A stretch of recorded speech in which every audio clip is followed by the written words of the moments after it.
Thank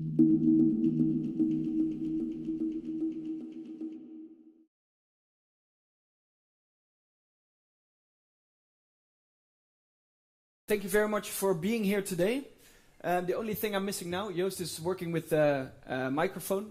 Only thing I still need is the clicker to go through my slides. That may be still in the back there. Because we're going to do a little test before we're going to share some of the insights. And we're going to do some tests to check how progressive you, GBS, as a department within DSM, the organization, currently is. Because we've been looking at, not as Avinash said, at the world's most successful organizations, but we looked at what are, according to us, the world's most inspiring organizations, the coolest organizations actually to work for. We'll explain you in a little bit why we started doing that. But before, as I said, a little test to see whether or not you are progressive as an organization or not. So we'd like to challenge you a little bit. First is simple. We have some statements here. If you agree with the statement, please stand up. If you disagree, you can remain seated. First question to warm up. Our employees are highly engaged. If you disagree, you can be honest here. So it's hard for me to see everyone because of the lights shining in my face, but I see a lot of people at least standing up. Interesting thing, especially when you look at the statistics of research on engagement in the workplace. Everywhere in the world where we ask this question, people always stand up. I don't believe it at all, but okay. It was a warm-up question, so let's get to the second one now. Barriers between leaders and employees are minimized. So it's easy for employees to talk to managers within the organization. There's, for example, no status symbols like fancy corner offices for managers. Yeah, somebody sat down, I think. Reserved parking spots, fancy top floors with better carpet. Yes, here we go. With nicer carpet than the lower levels.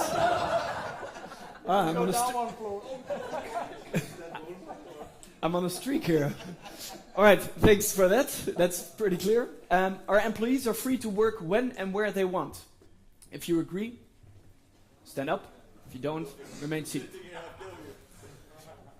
For example, if next week you have a wedding on the afternoon of a Tuesday and you have to leave earlier, you have to leave at 3, do you have to communicate it to anybody that you're leaving earlier, and are you perfectly allowed to do that? Yes? Great.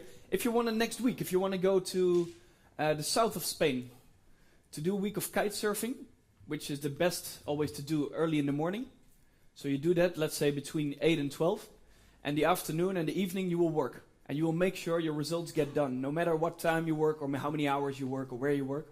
Is that allowed too? Yeah. Wow. I think I will be working for DSM shortly. Next one. Our teams select their own leaders.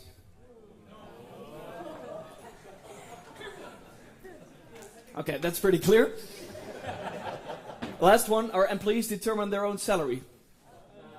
No. One person. One very happy person. All right. Believe it or not, there are organizations in the world who let their own employees decide on their salaries. And at the same time, they will not ask for excessive amounts if you have, of course, the right boundary conditions in place. All right. Just a little warm-up. Now a little bit on who we are. As mentioned by Avinash, this is Joost, my name is Pim, and Freek-Jan is the third corporate rebel.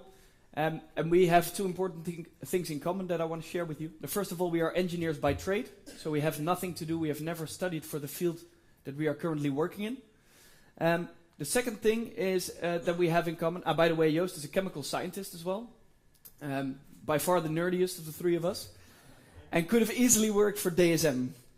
For example, but didn't, worked for another big chemical company. And the second thing we have in common is the fact that we were all frustrated at work.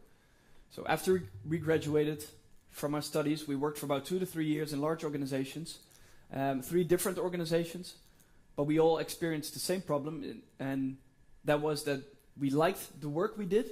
So looking at what we had to do on a day-to-day basis, it was really the work we wanted to do. But at the same time, the organizations around it, the rules, the bureaucracy, the lack of freedom, the lack of a clear purpose of what we were doing, really frustrated us and led us to 2.5, 3 years in our jobs to quit our jobs because we simply didn't like it and we couldn't picture ourselves working there for 40 more years. And we thought there must be better ways to do this because we apparently were not the only ones struggling with this problem. When you look at engagement in the workplace, there's one research study done every 2 years by Gallup, a well-known research institute, and they ask how many people in the world are engaged at work. They come up with 3 categories: engaged, disengaged, and actively disengaged. How many percent of the world's population do you think is engaged at work? So in all regions, in all different branches, industries. 25. Sorry? 25? 50? 10? 18? 1/8? Okay.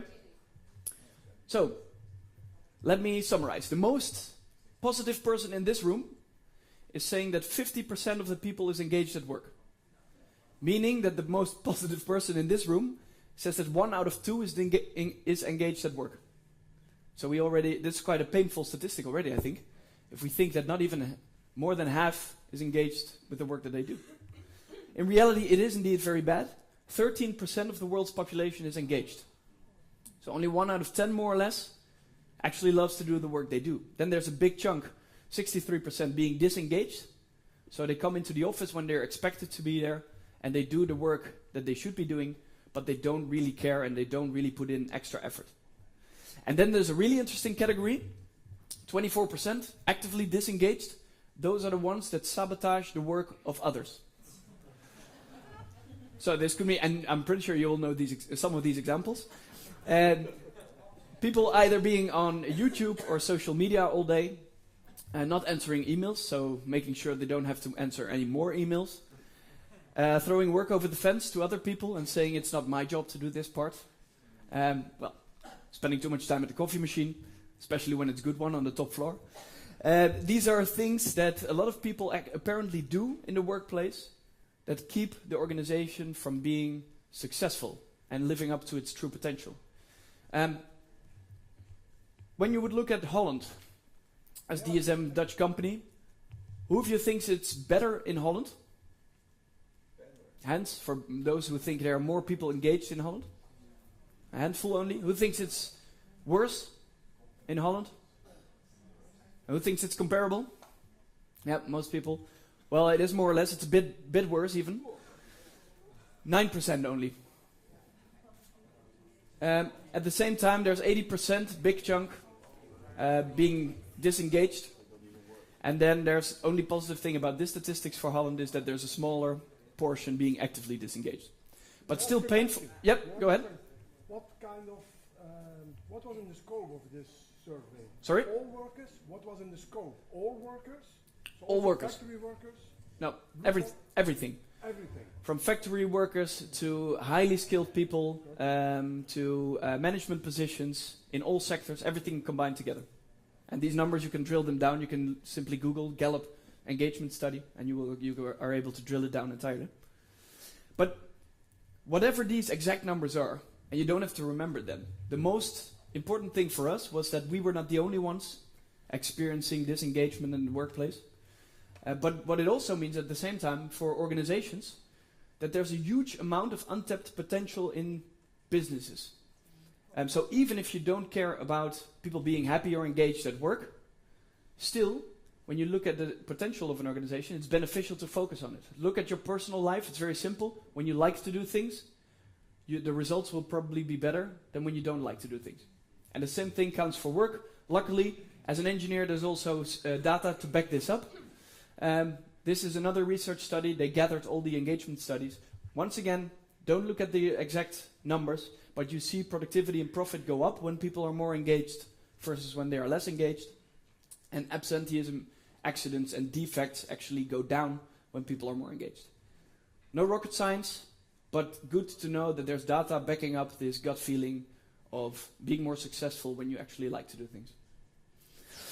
All right, so what did we started what did we start doing? We said we don't want to continue working in such environments for 40 more years. We believe there's a better way out there. And in the video we saw earlier, the name Ricardo Semler was mentioned. A businessman very well known for creating an organization that is very free of rules, free of procedures, and where people have a lot of say in how the business is run. This was our initial source of inspiration.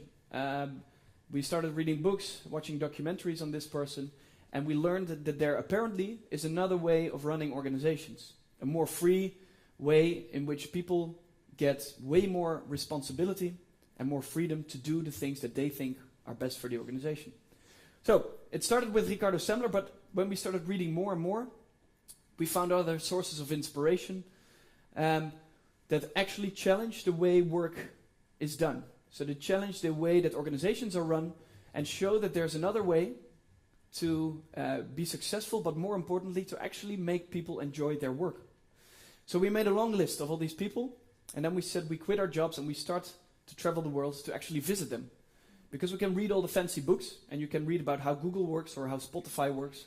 Of course, when you read their books, it's all perfect.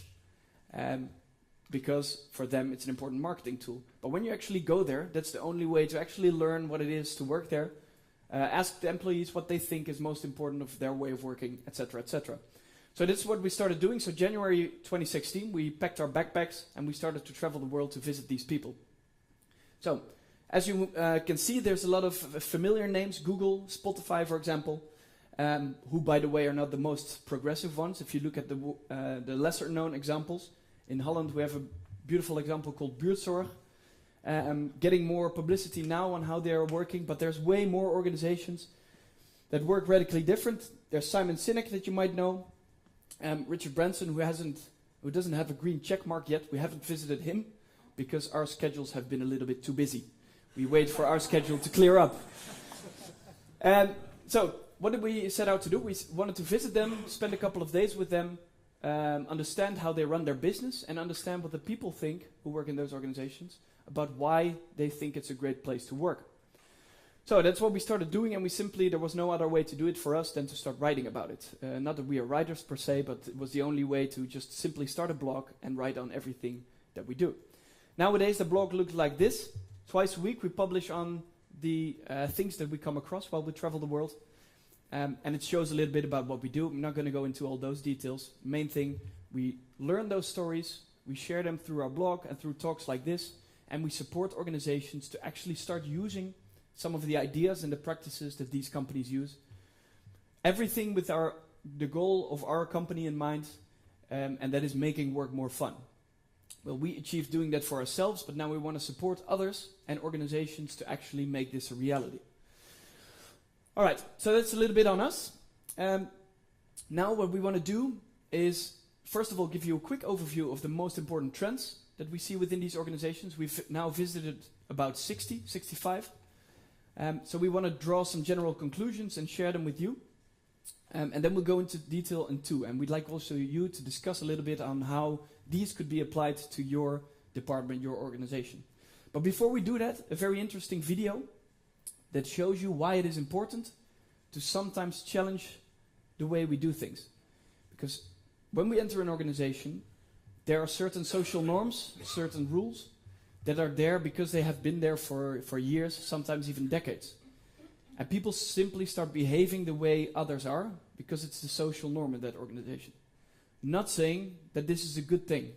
So sometimes it is good to take off the standard view of how to organize work. And this is also what we want to do with you. We want to share with you the 8 trends to open up your mind on how work could be organized differently. So, first a little video to show you why that is important. To answer that question, we set up a hidden camera experiment to see if this woman would stand up at the sound of this tone, simply because everyone else is. You might be thinking you'd never go along with this. Or would you?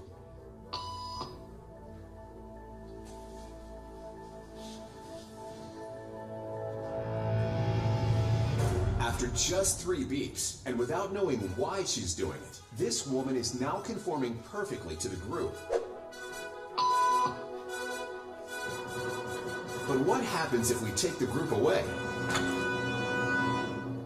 lane, please.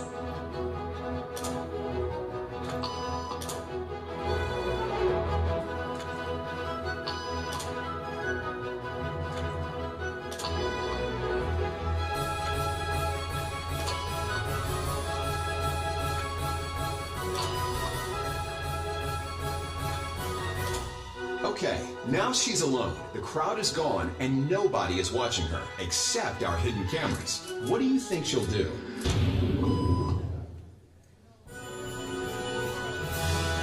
She's now conforming to the rules of the group without them even being there.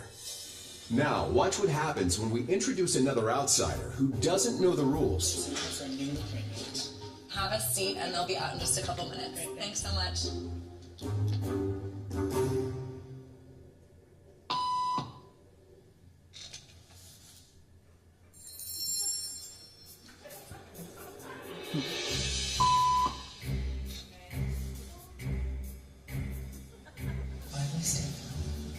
Everybody was doing it, so I thought I was supposed to. Think she'll teach the new guy what to do?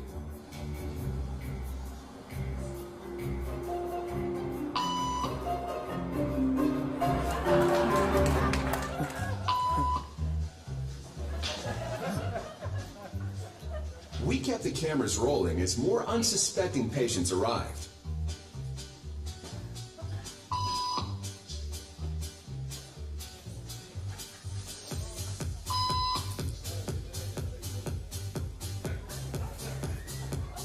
And slowly but surely, what began as a random rule for this woman has now become the social norm for everyone in this waiting room. Here to explain what's going on in their brains. All right, a funny video, but also quite painful, right? When we look at this and see how easily we conform to certain social norms. So don't even think about the social norms in your organization. It's hard maybe to even see them clearly. But for example, things that come up in meetings or the way meetings are run, when people enter the office, what they do, when they leave, what times they leave. These social norms are very strong and can be very powerful in dictating certain kinds of behavior. So we want to show you the other side of the spectrum. Not saying that you should start doing all of these things at the same time. The most important thing is looking at those things that might sound interesting to you and start experimenting with those, making small baby steps to see if you can make some changes in this. What we will do is share some radical examples of how companies actually do this. All right, here you see the trends. From the left-hand side of the room, left-hand side of the screen, the focus of more traditional organizations, in this case profit, and the right-hand side is the more progressive focus. So in this case, purpose and values. A lot of these organizations say we don't exist to make money, we exist to contribute something to the world, whatever that may be. We have a very clear purpose of what we want to achieve, and the people that work in our organization want to contribute to that, and profit comes in second place. They say profit is like oxygen for human beings, and you need it to stay alive, but it's not the reason you live. And that is something that these organizations not only say, but also actually do. And I know that you guys are working on defining the purpose. Why are we here? Why do we exist? What do we do? And when doing this, it's very important to be honest. Because when you look at some of these organizations that they say they have a beautiful mission statement and it's nicely written in their annual reports and on fancy plaques on the wall, and then they think, well, we are a purpose-driven organization. But actually doing it and putting your money where your mouth is more important to actually do this than just simply saying this. So for example, Patagonia, an outdoor clothing brand, is very strong in this. They say we want to make high-quality products, high-quality clothing, but at the same time, we don't want to harm the environment. So that's very hard. And you have to find the right balance to do that, because making clothes is polluting to the environment. So what they, for example, did when we visited them last year in November, the day before election day, they said everybody has a day off on election day to vote for the planet and to support our campaign, Vote for the Planet. So they said, well, forget about those short-term profits of people in our stores, people in our factories, but let's give them a day off to make sure they support the planet, because we think that's more important than making money in the short term. The same thing they did in the 90s when they quit their most profitable product line cotton and moved to organic cotton, while nobody at that time was using that in their clothing. So they saw profits drop, but in the end they went back up because people bought into their purpose, and they bought the clothing of Patagonia because they wanted to buy more than clothes. They also wanted to protect the environment as good as they could at the same time. So putting your money where your mouth is extremely important when you look at this trend. Next one, from a hierarchical pyramid to a network of teams. So from having silos within organizations, for example, the sales department, the production department, the finance, HR, what these organizations do, they say this is so slow in the way we work. And I think yesterday you had also a talk on how things are changing rapidly, and organizations simply cannot work like this anymore if they want to be quick and if they want to live up to all the dynamics that are outside of the organization. So they say we get rid of that hierarchical pyramid and that silo thinking, and we will move into a network of teams where people who have different skills and different capabilities come together and form groups who are focused on achieving one purpose only. For example, in Holland, a beautiful example, buurtzorg, which I just mentioned, 14,000 nurses, not a single manager. 14,000 nurses who are fully self-managed in their organization, just providing healthcare for one neighborhood and then doing everything they need to. Hiring, planning the work, executing the work. Everything is the full responsibility of those teams. Another interesting one, from directive leadership to supportive leadership. So from bosses who tell others what to do, coaches or team leaders who support their people the best way they can, by asking questions instead of by giving commands and giving orders. From plan and predict to experiment and adapt. So from making long-term plans to trying stuff, experimenting with new ways of working, with new products and with new services, and learning from that. So, not making long-term strategical plans and then saying we're going to execute this in month A, then month B, then month C, because simply in reality it's not that simple. Things will always change and it will never go according to plan. So why not simply experiment, and if we fail, let's try and learn from that. So what a lot of these companies do, they say we want to create a culture in which it's safe to fail. Some organize fail nights, in which people get on a stage and in groups like this and they share their most important failure of the last couple of weeks to make sure that it's okay to fail. Also to write, for example, Spotify does this on a 2 or 3 weekly basis. They write a blog in which a person from within the organization shares his biggest failure to the rest of the organization. The next one, and this is one of my favorites, from rules and control, where we try to tell everyone how to behave and have everything in the company rules and the company guidelines, to freedom and trust. We are all responsible adults and we can perfectly make our own decisions. For example, when we go back home, we buy a house of hundreds of thousands of euros. We buy cars. We educate our children. And when we come to work, all of a sudden, we're not even allowed to spend 500 euros without approvals from managers in between. Why do we do this? Doesn't make any sense. Why do we not simply ask people to use their common sense to do this? Also, by the way, if you want to go to the toilet, please go ahead.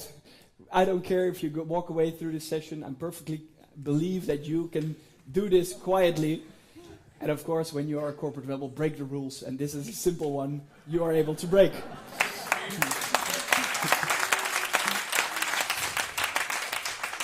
All right, tiny example. The next one, centralized authority to distributed authority. So from having one or only a few people in the organization calling the shots, mostly top management, to everyone in the organization calling the shots. Not to take away power from them, but to become more efficient and more successful as an organization, because the people who are actually in contact with the customers and the suppliers, those on the front line, often know best what is going on. So they should also be the ones making the important decisions within their work environments.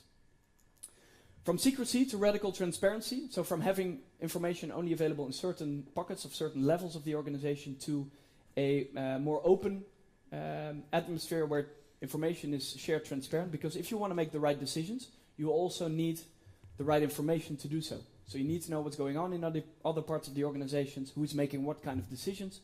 So you need an infrastructure in place for people to easily communicate this information. Also, for example, think about opening up company financials to get people involved. Opening up salary levels is even what some companies do, and what we are now supporting some organizations in doing, Why? Because they want to create this feeling of fairness and also an understanding of how a business is run. What are salary costs made out of? And why then, for example, can we not increase or lower salaries depending on how we as an organization run? So people get way more involved and engaged in running the business. Final one, from job descriptions to talents and mastery. So from a strong focus on this is in your job description, do what are your tasks, and then you will be able to make a promotion. They move away from this, and they sometimes even get rid of them entirely. Also from job titles, and instead say, what is it that you like to do? What are the things you are good at? And how can we make sure that we create a job or a function around those specific talents? For example, very simple practice.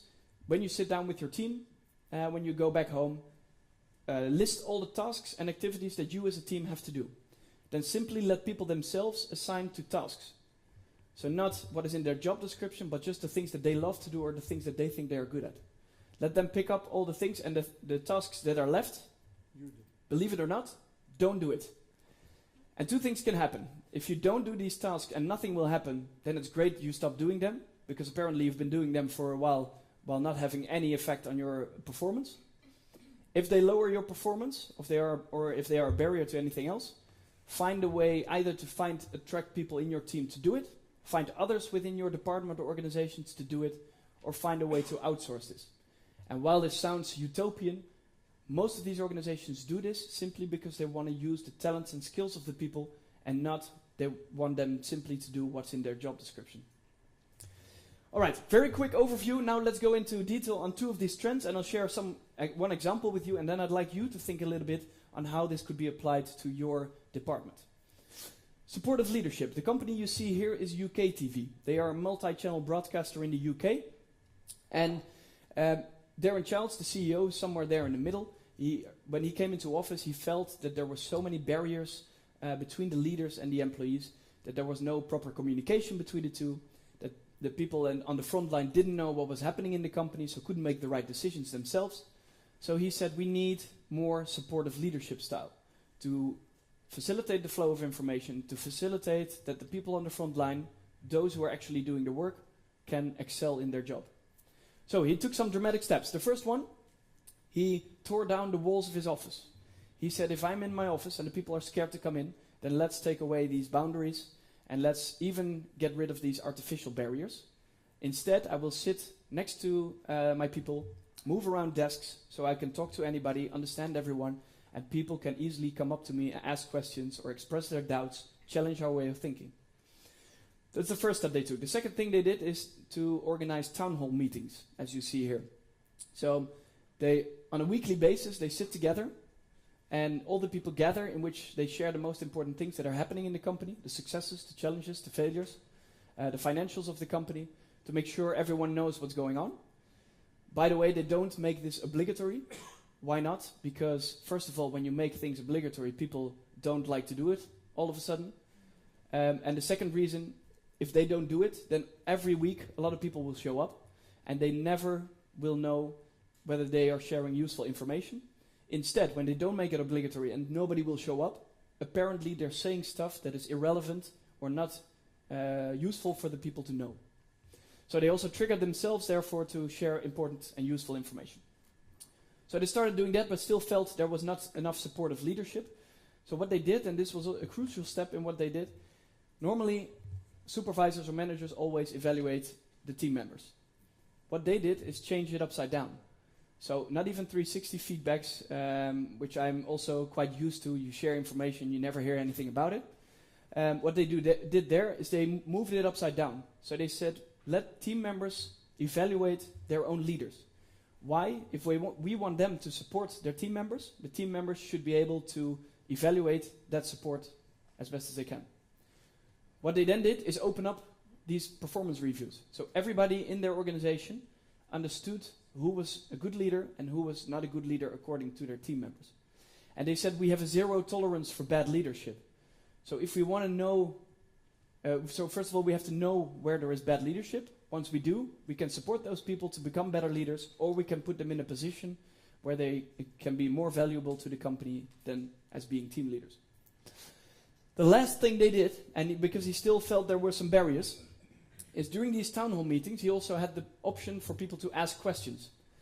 So to ask the difficult questions, to understand really what was going on and why certain decisions were made, and to sometimes even challenge them. But this didn't happen.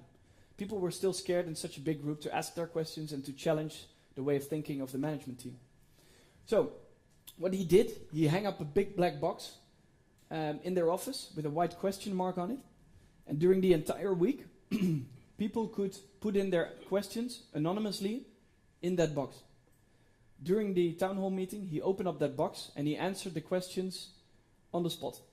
So not coming up with fancy political answers before the meeting, but answering them on the spot as good as they can to show to everyone, once again, we support you, and we are here to help you the best way we can. So ask your tough questions, challenge us the way you want to do things. And similar things are happening, for example, at Google and Spotify, where they hold these meetings with the questions on a regular basis. All right, an overview of some of the practices. Destroy the ivory tower to create more supportive leadership. So get rid of those status symbols, those parking spots, those fancy corner offices, because it creates a barrier between the people and the leaders. Beware of the hippo. That's a practice that Google uses. Hippo standing for the highest paid person's opinion. So in meetings, they say beware of the highest paid person's opinion. Why? Because mostly we are listening to the one who has the highest pay grade or the highest job within the room, because those are apparently the ones that should make all the decisions. But let's just look at the content. Let's look at what people are saying, and let's not simply go by what the hippo in the room is saying. Regular town hall meetings, as discussed, evaluate and sometimes even select your own manager, your own leader. And what they also do is they split managers and specialists. So for example, if you're very good in doing sales, then the next logical career step would be becoming sales manager. All of a sudden, you're not doing that much sales anymore, but you're managing people.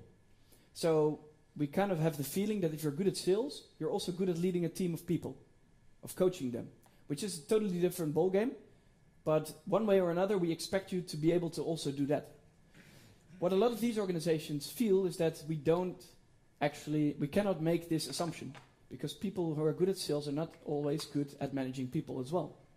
So let's split the two. Let's use the people that are good at sales to mentor other salespeople, to give them insights, but really looking at the content. So using their specialist roles to educate and to mentor others. And at the same time, let's have another person who is coaching them and who is managing them to become a better professional, to become better in doing their people skills. So they split these two roles, and they have therefore one mentor sometimes that is on helping them on specialist, content-driven stuff, and at the same time, they have people who support them when it comes to people skills. Also something that you simply can start doing within your team, even if the rest of the department doesn't do it. Simply have people select their own mentor when it comes to people coaching, and let them find another one that can help them when it comes to specialist content stuff. All right, let's take some time to think about this question. Discuss this with your neighbor, and take some time to think. Yep, go ahead. The fact that you said about... Wait, maybe this? Use the mic. Oh. Might leave some bruises. You mentioned about breaking the walls away and leaders allowing people to interact and all that. DSM does that as well. You sit in open offices, people are encouraged to interact, but it mostly happens in the location. When we look at a global company and teams that are working virtually, leaders spread across the globe, they have teams across the globe. It's the distance that becomes a barrier, not the walls. I mean, do you have any example of some company doing something differently to get virtual teams together and increase interaction? Yeah, good question, because this indeed also is a barrier to easy communication. There's companies out there who only work on a remote basis, so who never see each other, only on once a year retreats, like this for example, and the rest of the year they always spend talking through Skype and that kind of stuff. One of the companies uses WhatsApp to give updates. So they do a sort of town hall meeting, but because people are in different time zones, they simply record a video every day to simply show, okay, what are we doing, what are we working on, doing a sort of stand-up to express what's going on in their team. Others, if they are more or less in the same time zone or can easily find a moment to meet, then they have this one moment or one moment a day or 1 moment a week or 2 moments a week to get together and to discuss the things that are going on. So once again, to facilitate this flow of information, and then, of course, still having an opportunity for people to ask the tough questions and to challenge them through anonymous surveys or whatever can be used to facilitate this as well. Does that answer your question? Yeah. Partially. I mean, you say we leverage technology more. Sorry? Leveraging technology more is your answer? Yeah. Yeah. Yeah, especially when you work remotely, then there's so much that can be done. For example, Spotify also, when they do these town hall meetings every 3 weeks, but there are so many different time zones, they simply record the town hall meeting, and people who are in Australia, who are the only ones who cannot join, can watch it online to still get a feeling of what's going on. Thank you. All right, take a moment to think about with your neighbor to discuss the following question: how would GBS benefit from more supportive leadership? We've asked we've given some examples, but what would actually be the benefit if there would be an even more important, even more supportive leadership style? Take some time.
All right.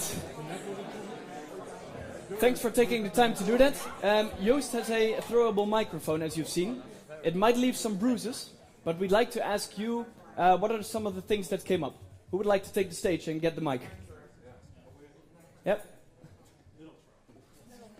Hello. Yeah, we were very quickly discussing that what's really important is to figure out what our people really need from us as leaders to be able to do their job properly. So that would be the number one takeaway for me personally next week, to figure out what that is. Yeah. And then we discussed maybe it's not so clear for people what they actually need, or maybe they didn't dare to open up in these kind of situations in the past. Yeah. So we need to stimulate that. Okay. Yeah. Thank you very much. So the first thing taken away from this, starting a discussion in the team, what is it that you guys need? Yeah. Okay. Thanks. Great takeaway. Anybody else? One more who would like to elaborate on this topic? Yeah, you? Apparently. Volunteer. Yeah. We were thinking about employee engagement. So more how we can use whoever we serve caring. So something like that. Yep. Okay, so using this supportive leadership to drive the engagement in the team. Yeah. Right. Okay. Thank you very much. Last One more? Yep. What I think where GBS would benefit from this, I'm convinced we have very, very good people at all levels in the organization. If we as a leader focus on taking the boundaries, or let's say the roadblocks away, and let these people do their work, they know much better than I do how certain things get done. So that's where I think we can benefit by having our people focusing on their specialism, because they're much better than we on it. Yep. Okay, thanks. I have one more to add. Yeah, I'd like to say something as well.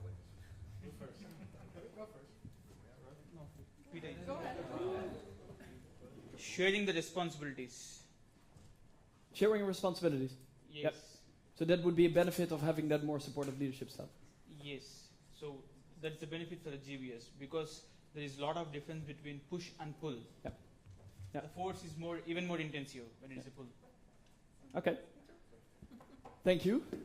Yeah, if I could just give a little bit of experience in this area. And one of the dilemmas I've had probably for the last 20 years as a manager and a leader is how to improve engagement. And I fully recognize the 3 categories that we spoke about at the beginning. The negative, the last category of the disengaged, the actively disengaged. Yeah.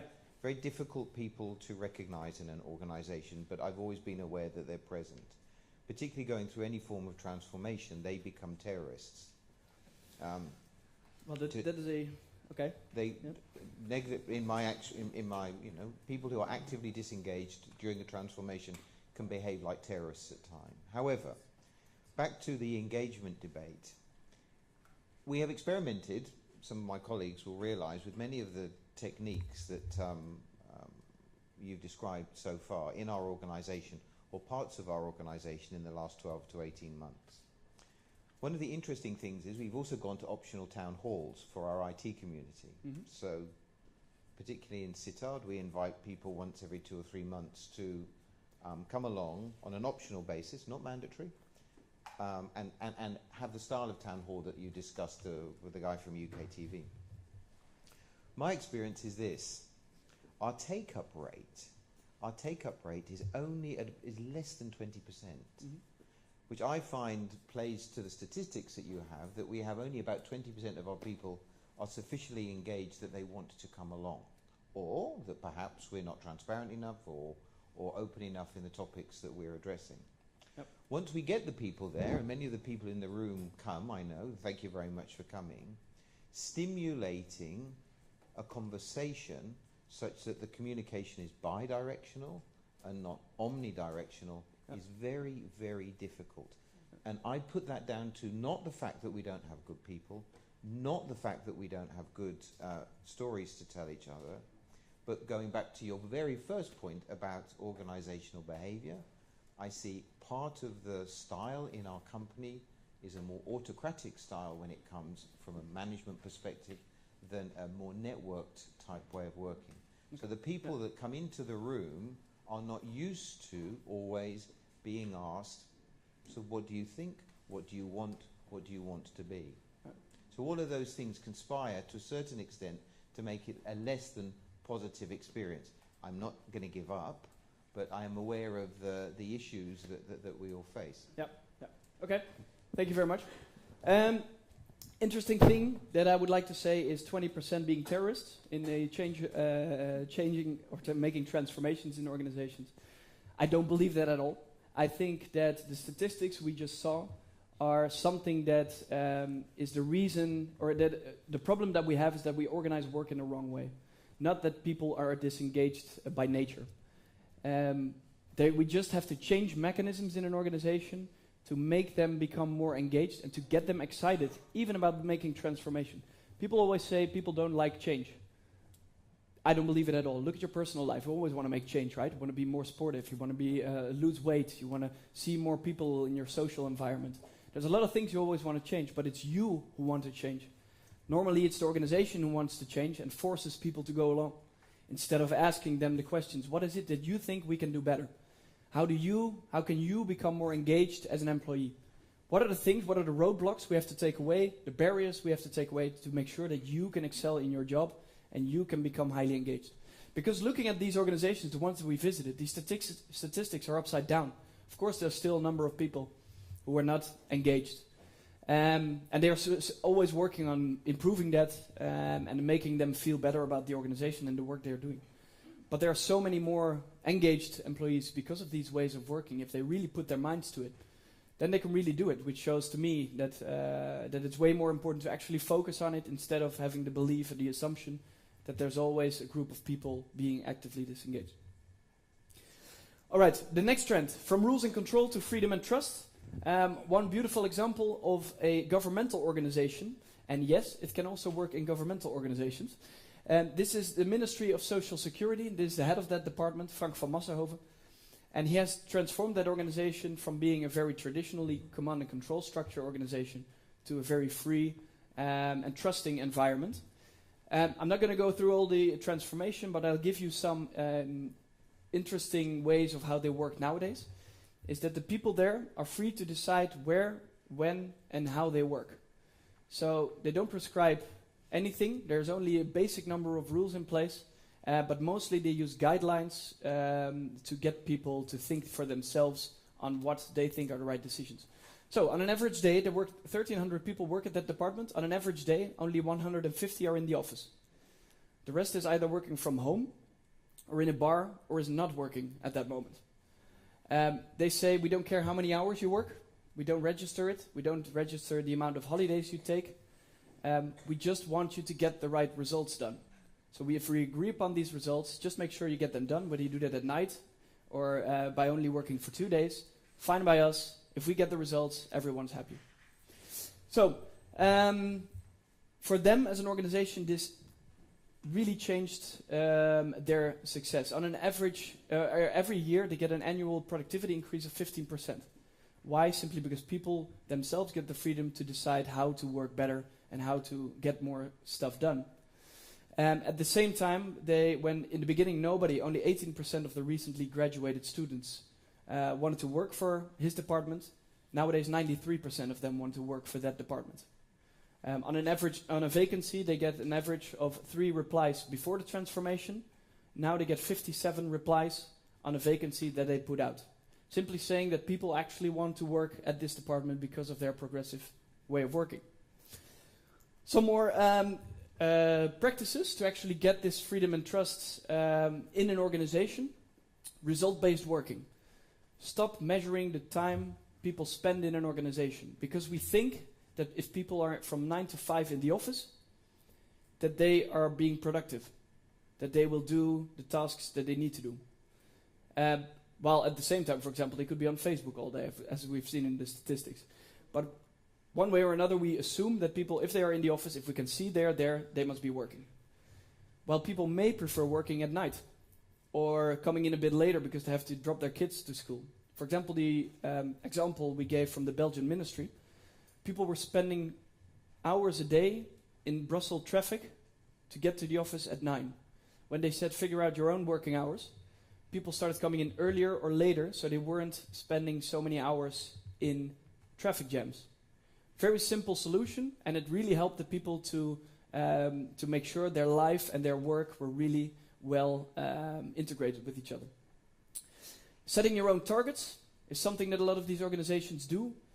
Who do you think sets the most ambitious targets? The team leader or the team member? Team member. Team member. All right, when is the chance higher for success? When team members set their target or when team leaders set the target? Team member. So why do we make team leaders set the targets? Research after research shows that if we let people themselves set their targets, they are more productive, more successful, more happy. And then create freedom within clear guidelines. Say, this is what we want to achieve as a department or as a team. These are the boundaries. These are, for example, the costs that we have to work within. These are the other outside external factors that we have to take into account. For the rest, determine how you want to do it yourself. Give people the freedom to make their own decisions, their own choices on how they actually get work done. Design your own workplace. So get people to go to IKEA or some second-hand store and get them to make their workplace also look exciting. This is also what wrong button. This guy did.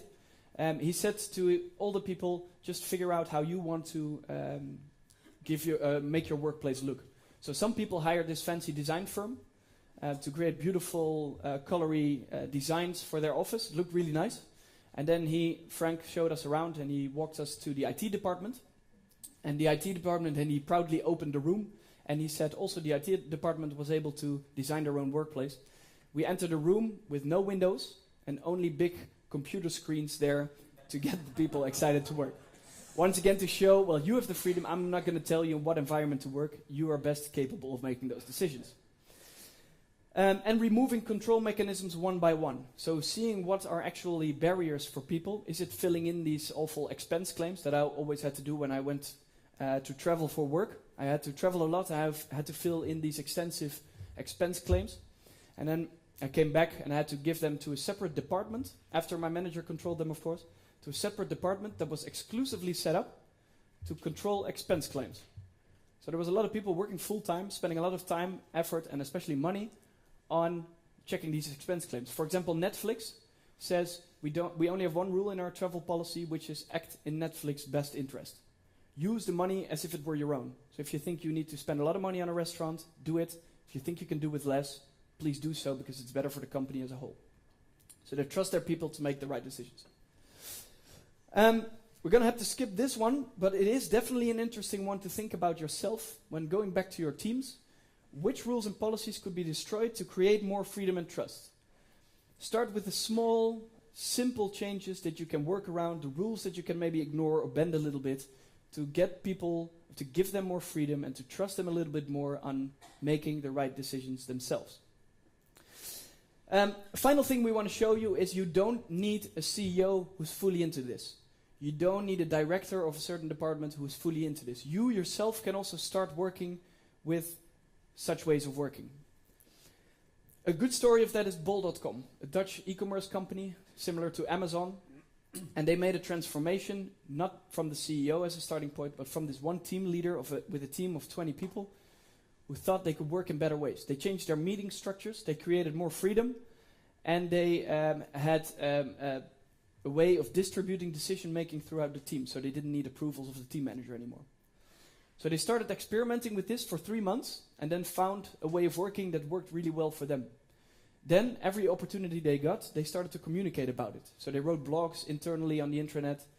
They got on stage on company events like this to share their story of how they were working and how it helped them to create a more happy, but also a more successful workplace. And when they started doing that, after a while, other people joined and asked them, can you help us to also start using the way of working that you currently have developed? So people naturally joined that change movement. And now, after 20 months, 1/3, so 500 people out of the 1,500 that work for bol.com, work in that way. Only 20 months later. Nobody is forced to change, but all the people want to make that change themselves. They expect that within the next 20 months, the rest of the organization will follow. Showing that it is really possible that if you even start in your own teams and start crafting your own ideal way of working, that it can spread throughout the rest of the organization if you continuously communicate and be open about it. Something can be learned from this short video. If you've learned a lot about leadership and making a movement, then let's watch a movement happen, start to finish, in under 3 minutes and dissect some lessons. First, of course, a leader needs the guts to stand alone and look ridiculous. But what he's doing is so simple, it's almost instructional. This is key. You must be easy to follow. Now here comes the first follower with a crucial role. He publicly shows everyone else how to follow. Notice how the leader embraces him as an equal. So it's not about the leader anymore. It's about them, plural. Notice how he's calling to his friends to join in. So it takes guts to be a first follower. You stand out and you brave ridicule yourself. Being a first follower is an underappreciated form of leadership. The first follower transforms a lone nut into a leader. If the leader is the flint, the first follower is the spark that really makes the fire. Now here's the second follower. This is a turning point. It's proof the first has done well. Now it's not a lone nut and it's not 2 nuts. 3 is a crowd and a crowd is news. A movement must be public. Make sure outsiders see more than just the leader. Everyone needs to see the followers because new followers emulate followers, not the leader. Now here come 2 more people, then 3 more immediately. Now we've got momentum. This is the tipping point, and now we have a movement. As more people jump in, it's no longer risky. If they were on the fence before, there's no reason not to join in now. They won't stand out, they won't be ridiculed, and they will be part of the in crowd if they hurry. And over the next minute, you'll see the rest who prefer to stay part of the crowd, because eventually they'd be ridiculed for not joining. And ladies and gentlemen, that is how a movement is made. So let's... The video continues for a minute or so, but you get the point. And this is actually how this guy at bol.com started looking for new ways, searching for new ways of working, experimenting, and then communicating about it to make sure people joined his movement. So he more or less became the shirtless dancing guy of bol.com. By the way, this shirtless dancing guy was there for 45 minutes before the first person joined. So it's not always easy, it can take some time, but in the end, if it's worth it, people will join. 3 most important things we'd love you to take away from this presentation. First of all, engaged employees are crucial for success. Then use the 8 trends to start a dialogue and to challenge the way of working of your organization. Don't start implementing all of the things that we discussed. Simply sit down with your people, listen to them and understand what it is that could be improved for their situation, and then start experimenting with new ways of working. You will never find the ideal way of working at once. This will just simply take time, a lot of experimentation, figuring out what works for you and what doesn't work for you. If, for example, these town hall meetings aren't the perfect thing for you as an organization, try something, craft it a little bit more, adapt it here and there, based on the feedback of the people, to actually change the way of working. For more information on these crazy organizations out there and the things that they do, check out the blog. But for now, let's see how you guys can become shirtless dancing guys or girls. Thank you very much.